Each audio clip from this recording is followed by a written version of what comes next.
Assalamualaikum warahmatullahi wabarakatuh. Halo semuanya, kembali lagi dengan saya Hikmatul Istimana dari kelas EKM semester 5 dengan NIM 1421524. Di sini saya akan sedikit mengulas kembali video bencana yang telah saya tonton dengan alasan yang pertama itu untuk mengetahui ilmu baru mengenai bencana atau penyakit tersebut. Yang kedua itu untuk mengetahui lebih dalam apa sih penyebab dari penyakit tersebut sehingga dapat mematikan banyak orang. Yang ketiga, sebagai calon promotor kesehatan sudah sepantasnya untuk mengetahui berbagai penyakit sehingga dapat disampaikan kepada banyak masyarakat untuk bahan antisipasi oleh masyarakat. Wabah ini pertama kali dilaporkan pada tahun 2014 oleh Kementerian Kesehatan Guinea. Setelah beberapa bulan ketika berbagai rantai penularan virus tidak diketahui. Selama pandemi Ebola pada tahun 2013 sampai 2016, ahli epidemiologi dapat melacak wabah tersebut hingga ke sumbernya secara real time. Investigasi mereka menghasilkan identifikasi kasus pasien zero dari wabah tersebut, yaitu seorang anak berusia 2 tahun dari sebuah desa kecil dengan 31 rumah tangga di prefektur Guinea. Pemicu terjadinya pandemi Ebola yang belum pernah terjadi sebelumnya ini tampaknya adalah salah satu contoh penularan virus Ebola dari hewan liar ke manusia kepada anak laki-laki yang area bermainnya berada di bawah rimbunan pohon tempat kelelawar yang terinfeksi sedang bertengger. Kasus indeks dengan cepat menjadi sebuah kluster. Selama sakitnya anak tersebut yang berlangsung singkat, ibu, saudara perempuan, dan neneknya yang sedang merawat anak-anak tersebut terinfeksi. Keempatnya meninggal. Gelombang awal kasus pasien ini berkembang hingga mencakup anggota keluarga besar, kontak komunitas, dukun, dan petugas layanan kesehatan. Virus ini menyebar melalui berbagai rantai infeksi, bercabang yang memanjang dan menghasilkan rangkaian baru orang yang terinfeksi yang menjadi sakit dan meninggal dalam jumlah besar. Ketika kasus-kasus berkembang biak dan tersebar secara geografis pada bulan-bulan awal tahun 2014, wabah penyakit ini berkembang menjadi sangat besar dan mengaktifkan respon kesehatan masyarakat dan pengendalian penyakit. Diperlukan waktu hingga Maret 2014 untuk mengkarakterisasi agen penyakit menular dan mengonfirmasi identitasnya.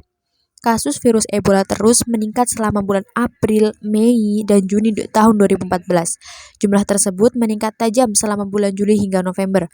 Pada saat wabah ini dinyatakan sebagai darurat kesehatan masyarakat internasional pada tahun 2014, ratusan kasus baru dilaporkan setiap minggunya. Epidemi ini mencapai puncaknya pada bulan Oktober 2014 dengan hampir 6.000 kasus dilaporkan pada bulan tersebut. Sementara itu, Organisasi Kesehatan Dunia atau WHO, Pusat Pengendalian dan Pencegahan Penyakit atau CDC, beberapa entitas PBB dan organisasi non-pemerintah internasional bekerja sama dengan pejabat kesehatan masyarakat setempat di garis depan untuk menerapkan kebijakan ini. Langkah-langkah kesehatan masyarakat ini ditambah dengan penempatan tenaga profesional internasional ke Afrika Barat yang belum pernah terjadi sebelumnya. Pada akhirnya, berhasil membatasi dan membendung wabah ini. Jumlah kasus mulai menurun pada bulan-bulan terakhir tahun 2014. Di Liberia, kejadian virus Ebola menurun pada bulan November, sementara di Sierra Leone, jumlah kasus baru tetap tinggi hingga bulan Desember sebelum menurun tajam pada bulan Januari tahun 2015. Jumlah total kasus baru terkait wabah melambat dengan cepat sepanjang tahun 2015. Dimulai dari 1.800 penyakit baru yang dilaporkan pada bulan Januari 2015, jumlah bulanan turun di bawah 400 pada bulan Juni dan akhirnya mencapai angka 0 di ketiga negara dengan penularan penyakit yang intens pada bulan-bulan terakhir tahun ini. Reservoir alami virus Ebola diyakini berasal dari kelelawar buah dari keluarga Pteropodidae. Primata non-manusia diketahui telah menjadi sumber penularan pada manusia dalam beberapa wabah virus Ebola sebelumnya. Namun, mereka dianggap insidental dibandingkan inang reservoir karena mereka biasanya berkembang menjadi penyakit yang parah dan fatal ketika terinfeksi dan sirkulasi virus diyakini tidak akan bertahan lama dalam populasi mereka. Wabah ini menjadi wabah terbesar di dunia dan Presiden Barack Obama pun sampai menyebutkan sebagai ancaman terhadap keamanan global. Dalam laporan sebelumnya, WHO sempat menyoroti tingginya potensi kematian karena Ebola karena 70% dari korban yang terinfeksi di Afrika Barat meninggal dunia. Virus Ebola masuk ke populasi manusia melalui kontak dengan darah, organ, atau cairan tubuh lain dari hewan yang terinfeksi. Kasus virus Ebola pada manusia pertama dalam wabah di Afrika Barat kemungkinan besar tertular melalui paparan kelelawar. Orang juga dapat tertular virus Ebola melalui kontak dengan benda-benda seperti jarum suntik atau pakaian kotor yang telah terkontaminasi dengan cairan luar. Praktik penguburan yang melibatkan kontak langsung dengan tubuh orang yang terinfeksi juga dapat berkontribusi terhadap penularan. Virus Ebola dapat bertahan di beberapa area tubuh, bahkan setelah penyakit akut. Area-area ini termasuk betis, bagian dalam mata, plasenta, dan sistem saraf pusat. Jika tindakan pengendalian infeksi atau tindakan pencegahan keperawatan yang diterapkan tidak memadai, petugas layanan kesehatan berisiko tertular melalui kontak dengan pasien virus Ebola.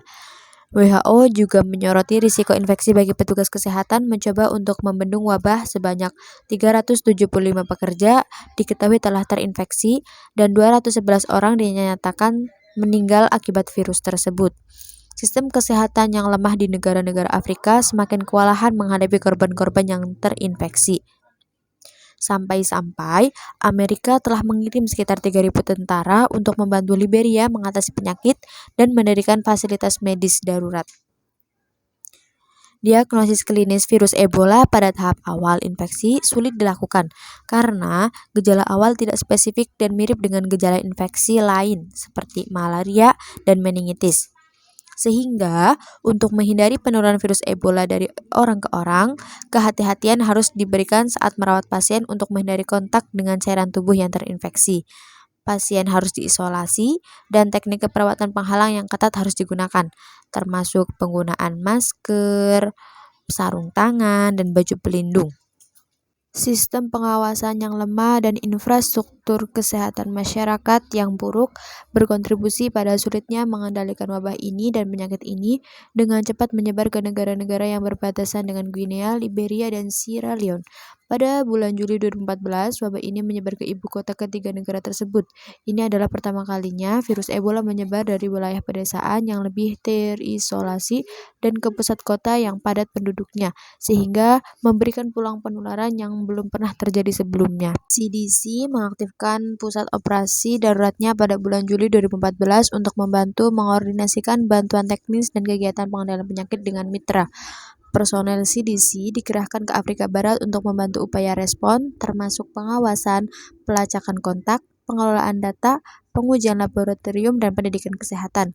Staf CDC juga memberikan dukungan dalam bidang logistik, kepegawaian, komunikasi, analisis, dan manajemen. Untuk mencegah penularan lintas batas, wisatawan yang meninggalkan Afrika Barat diperiksa di bandara. Pemeriksa keluar membantu mengidentifikasi mereka yang berisiko terkena virus Ebola dan mencegah penyebaran penyakit ini ke negara lain. Amerika Serikat juga menerapkan pemeriksaan masuk yang lebih ketat bagi para pelancong yang datang dari Guinea, Liberia, Sierra Leone, dan Mali dengan mengarahkan mereka ke bandara-bandara tertentu yang lebih mampu menilai resiko para pelancong. Pada masa puncak respon, CDC melatih 24.655 petugas layanan kesehatan di Afrika Barat mengenai praktik pencegahan dan pengendalian infeksi. Di Amerika Serikat, lebih dari 6.500 orang dilatih selama acara pelatihan langsung selama masa tanggap bencana. Selain itu, kapasitas laboratorium diperluas di Guinea, Liberia, dan Sierra Leone dengan 24 laboratorium yang mampu menguji virus Ebola pada akhir tahun 2015. Sehingga dapat disimpulkan bahwa virus Ebola itu ditularkan melalui hewan kelelawar yang telah terinfeksi oleh virus Ebola.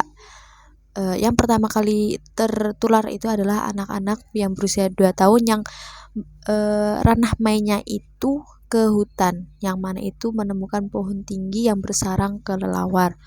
Kemudian dia pulang menemui ibunya dan saudara perempuannya dan neneknya. Dia mengalami sakit dan dirawat oleh 3 orang tersebut, sehingga 4 orang tersebut itu meninggal dunia. Nah, setelah 4 orang itu meninggal dunia, orang Guinea itu mempunyai kebiasaan bahwa apabila ada orang meninggal itu mereka akan selalu menyentuh-nyentuh mereka, sedangkan mereka itu sudah terkontaminasi dengan virus. Akhirnya virus itu menyebar ke semua orang sehingga menjadikan semua orang itu sakit. Nah, setelah orang itu sakit, dari Kementerian Kesehatan itu mencari sumber awal penyakit. Nah, setelah ditemukan, kemudian dari pemerintah Afrika Barat itu memutuskan bahwa virus Ebola itu telah tersebar, sehingga dari Kementerian Kesehatan itu membuat sebuah karantina yang mana itu berisi orang-orang yang telah terkena virus. Nah, di situ itu bertempatnya tidak hanya orang sakit saja, orang sehat pun masuk ke situ, sehingga menjadikan yang orang sehat itu tertular oleh orang sakit. Banyak orang-orang yang meninggal karena sentuhan setiap orang, baik itu antar pasien dengan petugas kesehatan maupun dengan yang lainnya.